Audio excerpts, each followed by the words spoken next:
ಇದು ಭಾಲ್ಕಿ ತಾಲೂಕಿನಲ್ಲಿ ಸಾವಿತ್ರಿಬಾಯಿ ಫುಲೆಯವರ ಜನ್ಮ ದಿನಾಚರಣೆಯನ್ನು ಇಂದು 11/1/2025 ಆಚರಿಸುತ್ತಿದ್ದೇವೆ. ನಮ್ಮ ಸಂಘ ಸಾವಿತ್ರಿಬಾಯಿ ಫುಲೆ ಸಂಘ ವತಿಯಿಂದ ಈ ಕಾರ್ಯಕ್ರಮವನ್ನು ಆಚರಿಸುತ್ತಿದ್ದೇವೆ. ನಾವು ಸುಮಾರು 3 ವರ್ಷದಿಂದ ಈ ಕಾರ್ಯಕ್ರಮವನ್ನು ನಡೆಸುತ್ತಿದ್ದೇವೆ.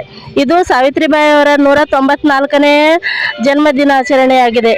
ಅಂದರೆ ಇಲ್ಲಿ ಸುಮಾರು ಭಾಲ್ಕಿಯಲ್ಲಿ 20 ವರ್ಷದಿಂದ ಸಾವಿತ್ರಿಬಾಯಿ ಫುಲೆಯವರ ಜನ್ಮದಿನವನ್ನು ಬಹಳ ವಿಜೃಂಭಣೆಯಿಂದ ಆಚರಿಸುತ್ತಿದ್ದೇವೆ.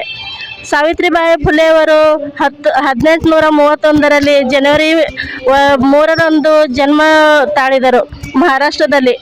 ಅವರು ಜ್ಯೋತಿಬಾ ಫುಲೆಯವರ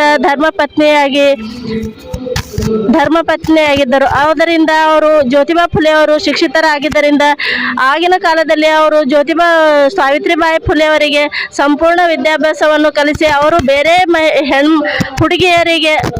ಮಹಿಳೆಯರಿಗೆ ಶಿಕ್ಷಣ ಕೊಡುವಂತೆ ಅವರಿಗೆ ಪ್ರೋತ್ಸಾಹಿಸಿದರು. ಆಗಿನ ಕಾಲದಲ್ಲಿ ಯಾರೂ ಹುಡುಗಿಯರು ಶಾಲೆಯನ್ನು ಕಲಿಯಲಾರದಂಥ ಸಮಯದಲ್ಲಿ ಅವರು ಮನೆಯಲ್ಲಿಯೇ ಹುಡುಗಿಯರಿಗೆ ಶಾಲೆಯನ್ನು ಪ್ರಾರಂಭಿಸಿದರು. ಅದರಿಂದ ಇವತ್ತು ನಾವು ಅವರ ಮುಖಾಂತರ ನಾವು ಇವತ್ತು ಮಹಿಳೆಯರು ಯಾವಾಗ ಮನೆಯಿಂದ ಹೊರಗೂ ನಾವು ಬರ್ತಿರ್ಲಿಲ್ಲ ಅಂದರೆ ಇವತ್ತು ನಾವು ಏನು ಮಾಡ್ತಾ ಇದ್ದೀವಿ, ಇಲ್ಲಿ ಆಕಾಶದಾಗ ಹಾರಾಡೋ ಥರ ನಾವು ಸಾವಿತ್ರಿಬಾಯಿ ಫುಲೆಯವರ ಆಶೀರ್ವಾದದಿಂದ ಹಾಗೂ ಡಾಕ್ಟರ್ ಭೀಮರಾವ್ ರಾಮ್ಜಿ ಅಂಬೇಡ್ಕರ್ ಅವರಿಂದ ಅವರ ಪ್ರೋತ್ಸಾಹದಿಂದ ನಾವು ಇಲ್ಲೆಲ್ಲರೂ ಕಲ್ತಿದ್ದೇವೆ. ಈ ಕಾರ್ಯಕ್ರಮ ನಾವು ಮಾಡ್ತಾ ಇದ್ದೀವಿ ಅಂದರೆ ಇದಕ್ಕೆ ಹಿಂದೆ ಬೆನ್ನೆಲುಬಾಗಿ ಇಲ್ಲಿ ಎಲ್ಲ ಸಂಘಟನೆಯವರು ನಿಂತಿದ್ದಾರೆ. ಹಾಗೂ ಕಾಶಿನಾಥ್ ಚೆಲ್ವದ್ ಸರ್ ಅವರು ಇದ್ದಾರೆ. ಹಾಗೂ ನಮ್ಮ ಸಂಘದ ಅಧ್ಯಕ್ಷರು ಹಾಗೂ ಕಾರ್ಯದರ್ಶಿಗಳು ಎಲ್ಲರೂ ನಿಂತಿದ್ದಾರೆ.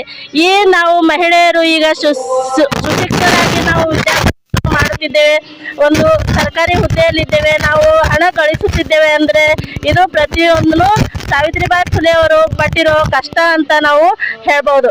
ಇಷ್ಟು ಹೇಳಿ ನನ್ನ ಮಾತು ಮುಗಿಸುತ್ತೇನೆ.